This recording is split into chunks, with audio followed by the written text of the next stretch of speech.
What is up, guys? My name's Ali and welcome to the latest Call of Duty Modern Warfare 3 Spec Ops survival mode details. This is going to be the zombies equivalent found in the latest Call of Duty Modern Warfare 3, which is going to be coming on November the 8th. And just between you and me, there's going to be a trailer out shortly, so if you don't want to miss out on that, be sure to check out my channel and feel free to subscribe if you enjoy my videos. So starting off with the most basic information, Zombies has always been a wave-based game mode. Survival mode is going to be very similar. It's going to be waves, but also missions thrown in there as well. So while you're shooting at the waves of enemies, there's also going to be missions thrown in, say get to a certain point or transfer certain information, which could be an item somewhere on the map, to a various part of the map, and it just basically involves you moving around more often, because I feel that survival mode could turn out to be pretty campy. So what sort of enemies are we going to find in survival mode here?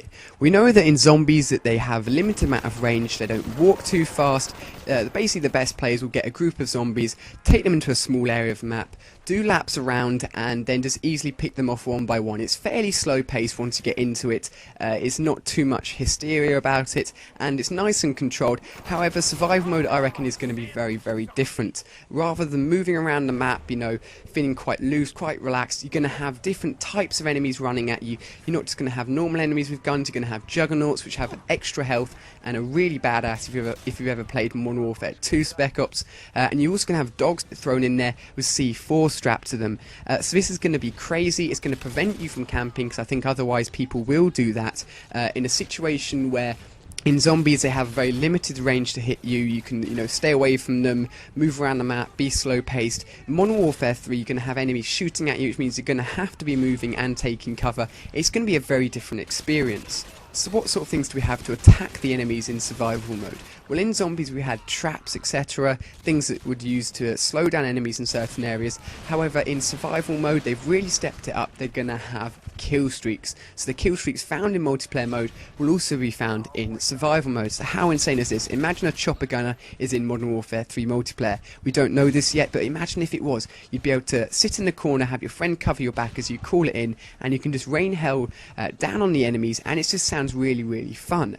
But what about the maps involved? We know that Zombies has always had a limited number of maps. If you want to get more maps, you had to buy the map pack, which often meant you got multiplayer maps as well, which didn't play very much, and it cost a lot of money. So the fantastic thing about Modern Warfare 3 is that when you put in a disc on day one, all of the multiplayer maps available, so that's going to be around 12 or so, will also be available to play in the Spec Ops survival game mode as well. So how fantastic is that? And the better thing is, each time you buy a map pack, say you're going to get 3 or 4 maps, these are also going to be transferred to Spec Ops as well. So you're getting 3 or 4 Spec Ops survival modes map alongside multiplayer map. So it's very different to Zombies in terms of the maps you can play. There's a lot more variety in there, and I think the way they're doing the maps is a very, very good idea. They're going to be a lot more open, they're going to be a lot larger, and I think the idea of integrating multiplayer maps into survival mode is a very smart move. So the final piece of information here that I have for you guys, it's probably one of the most important bits of information, is how many players can play Spec Ops survival mode together. But they've actually capped it at 2 people.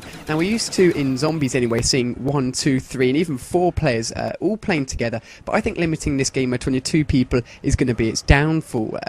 Making it, you know, integrating it into a sort of friendly thing, a community thing, playing Zombies with like loads of your friends is one of the keys to its success, and limiting Spec Ops survival mode to only 2 people is not going to do it any favour. So if you guys are really into Zombies and looking forward to survival mode, then I'd just say you need to open your eyes a little bit more. It's not going to be exactly the same. It's not going to be Zombies mode ported directly onto Modern Warfare 3. It's going to be very different, and you should expect something different, but I think it's going to be just as good. If it's going to be better, that's up to you guys to decide, and we'll see what happens there. But if you really enjoyed this video and you'd like more Modern Warfare 3 information, feel free to check out my channel and or subscribe, and if you'd like to hit the like button, that'd really, really help me out. So thank you very much for watching, guys, and I'll see you all in my next video.